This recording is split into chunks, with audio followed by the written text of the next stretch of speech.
Thank you, Vice Chairman, sir. Sir, my good friend Rakesh Sinha is the single greatest user of the Parliament Library. He is there every day. He is a voracious reader. But I am disappointed that he has not read the economic survey that was tabled by the Finance Minister, Srimati Nirmala Sitharaman, on the 4th of July 2019. And in that economic survey, there is chapter 7. It is called India's Demography at 2040, Planning Public Good Provision for the 21st Century. So every member of Parliament should read this. Not only Rakesh Sinha. Every member of Parliament should read this to understand what is the current situation as far as family planning is concerned in our country. Sir, I want to state categorically that India is a success story in family planning through democratic means at low levels of per capita income.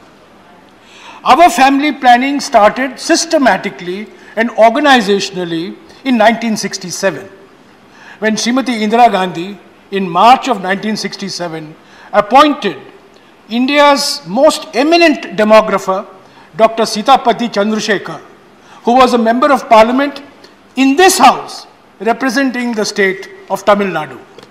He was the first minister for family planning in India. He had to face tremendous opposition. He came up with the idea of the red inverted triangle. He came up with the idea of hum do, hamare do. He came up with the idea of Nirodh and Hindustan latex, which my friend Alphonse knows about. He had to face tremendous political opposition. But Dr. Chandrasekhar, who also was responsible for the Medical Termination of Pregnancy Act of 1971, under the leadership of Indira Gandhi, launched India's family planning program. And sir, what is the situation today? Kerala was the first state in India to reach replacement levels of fertility in 1988. Tamil Nadu became the second state in 1993. The undivided state of Andhra Pradesh became the third state in the year 2000. Karnataka followed soon thereafter. And according to the National Family Health Survey 5, which the Health Minister knows and which the Health Minister himself has released, what does the National Family Health Survey 5 reveal? It shows that India as a whole has reached already replacement levels of fertility. There are only 5 states in India. There is Jharkhand, there is Madhya Pradesh, there is Rajasthan, and there is Uttar Pradesh. 4 states. They will reach replacement levels of fertility by the year 2025. The only state that will take longer for reaching replacement levels of fertility is Bihar. But Bihar also will reach replacement levels of fertility by the year 2028. So what does replacement level of fertility mean in simple English?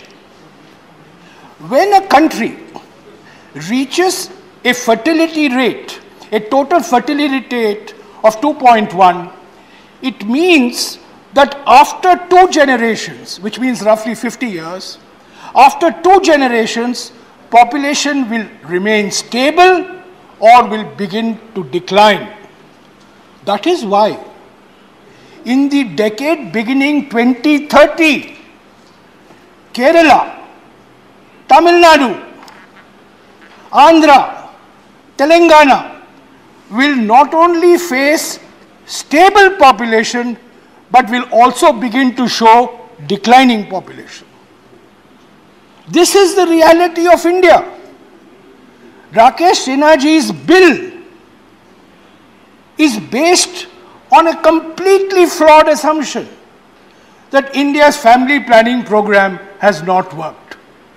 So barring the most unfortunate period of the emergency, India's family planning has been based on democratic means, through female literacy, through female education, through provision of family planning services. In fact, Tamil Nadu's success story, which my friend Mr. Tiruchur Shiva referred to, has a long history. They had a chief secretary called T.V. Antony, who is considered to be one of the pioneers of the family planning program. And half jokingly, T.V. Antony used to be called tubectomy, vasectomy Antony. So, Rakesh Sinha ji, today's situation is entirely different. India has succeeded. India has succeeded at low levels of per capita income. And India has succeeded by not following the Chinese model. Correct. China followed in 1979 one-child norm. But today China is implementing three-child norm. So let us not criticize ourselves for family planning. We have succeeded. Very well. Sir, but there are problems. And I want to highlight 4 issues, which have been highlighted in this chapter, which I would like every member of parliament to read. First, India is now facing a problem of aging.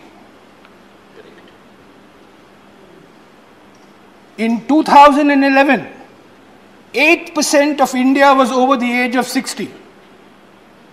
By the year 2040, 16% of India will be over the age of 60. 25% of Tamil Nadu will be over the age of 60. 28% of Kerala will be over age of 60. 16% all India will be over the age of 60. So India has also an aging problem which we have to address. It has implications for social security. It has implications for pension. It has implications for retirement age. And I would request the Honorable Health Minister to address this issue, the long-term implications of an aging population before we become a rich country. We are becoming an aging population before we have become a rich country. So the second problem, which my good friend Mr. Shiva referred to, is the regional distribution of our population. Today, the 6 North Indian states, UP, Madhya Pradesh, Bihar, Jharkhand, Rajasthan, Odisha, the broad central Indian, North Indian belt, accounts for roughly 50% of India's population. But by the year 2030, these states will account for 60% of India's population. Population is increasing in the north. Jobs are increasing in the south. So there is naturally migration. And I welcome migration. I want people from the north to migrate to the south. I want people from the south to migrate to the west. I want people from the west to migrate to the east. 1 out of every 3 Indians is a migrant, Mr. Vice Chairman, sir. And we all applaud international remittances, but we don't recognize internal remittances. Almost $7 to $10 billion a year goes from Kerala to Jharkhand, goes from Tamil Nadu to Orissa, goes from Karnataka to Bihar. So internal remittances are very important. However, the issue is what will happen to representation. Because everything in India is based on population. Money from center to state goes on population. Niti Aayog, population. Finance Commission, population. Sir, we should not penalize the early pioneers in family planning. We should not penalize Kerala. We should not penalize Tamil Nadu. We should not penalize Karnataka. We should not penalize Andhra. We should not penalize Maharashtra. We should not penalize Punjab. These were the states that showed the way for India. But these are the states that will have lesser MPs, lesser resources, lesser tax devolution. Now, sir, Mr. Atal Bihari Vajpayee, in his enormous wisdom, addressed this issue by postponing it to 2026. So, delimitation has been postponed to 2026. But we have to bite the bullet. 2026 is only 4 years from now. So, this implications for political representation from the changing regional mix of our population is something that the health minister may want to address. But it is beyond the health minister's purview. This parliament has to debate. Parliament has to debate how not to penalize the South Indian and the West Indian states that have been success stories in family planning. Sir, I've already mentioned the aging issue. I've mentioned the regional share of population. I want to raise a third issue related to our family planning and demographics, which does not get the attention it deserves. Sir, it is natural in every country that life expectancy for women is more than life expectancy for men. In fact, the characteristic of a developed country is a country where the life expectancy of women is more than life expectancy for men. That is what is happening in Kerala. That is what has happened in Tamil Nadu. A country develops, a society progresses, life expectancy for women is more than life expectancy for men. So I'm talking of life expectancy at birth. The gap between the male life expectancy and female life expectancy is very small at birth. But when you reach the age of 60, the gap increases. When you reach the age of 80, the gap becomes even more. So in my own family, in my own immediate family, I have an aunt who is 100. I have another aunt who is 98. I have a mother who is 93. I have another aunt who is 89. All single women. All widowed women. But belonging to well-to-do sections of society. But what do you do with single women who do not have social capital? Who do not have well-to-do families? And sir, a situation will come. I did some rough calculations. Roughly 10% of the population of women in our country will be single women, divorced women, widowed women, abandoned women, but single women, women as heading households.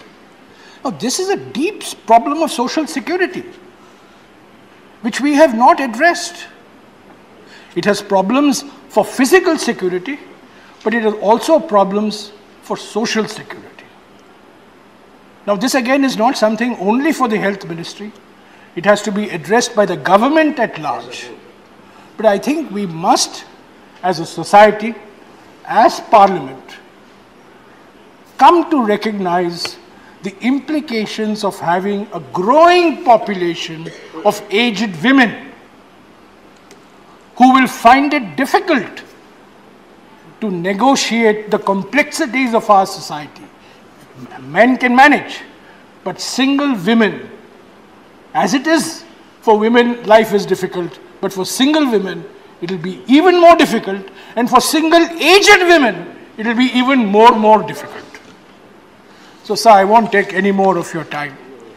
I just want to thank Rakesh Sinha ji You had another for at least flagging this issue. You said 4 points, but now... I wish he had done a little homework on the facts and not allowed ideology to overtake the reality. But I understand his concerns. I meet him frequently in the library. We can have a discussion. But I would request all my other members, I would request the Health Minister to please circulate to all members of Parliament the results of the National Family Health Survey, which your ministry has released, state-wise, which gives the true picture of the current state of demographics in our country. So India does not have anything to feel defensive about. As I said, thanks to the leadership of Prime Minister Indira Gandhi, she set up a cabinet committee on family planning in March of 1967. And thanks to the leadership of Dr. Sitapati Chandrasekhar, who was a protege of Mr. Kamaraj. It was Mr. Kamaraj who brought him into the Rajya Sabha in April of 1964. He served here for one term in 1970 and later on became Vice Chancellor of Annamalai University. So we have this tradition.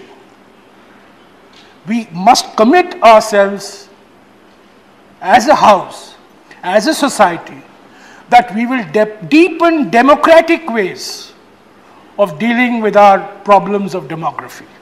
Not coercive means, not mandatory means, but democratic means.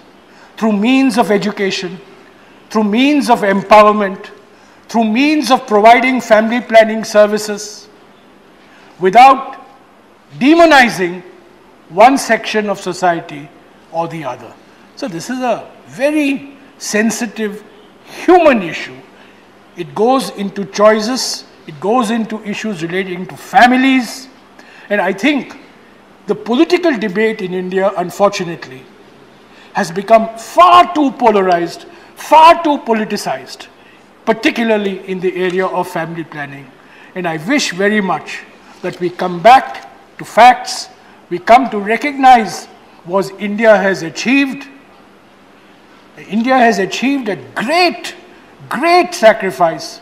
We are not a rich country, and yet we have reached levels of fertility that are being seen in Western Europe and Scandinavia. That is not a small, mean achievement, sir. That's a major achievement, and I think with the type of leadership that we have now in the Ministry of Health, we should take this forward, we should sustain this success story and deal with all its implications, whether it is the regional distribution and its impact on political representation, which Shivaji has raised, whether its implications on social security, and most of all, sir, the problem of aging, which is already here, which is going to deepen, and which is going to call for a review on all our policies relating to retirement and social security. Thank you, sir. Thank you.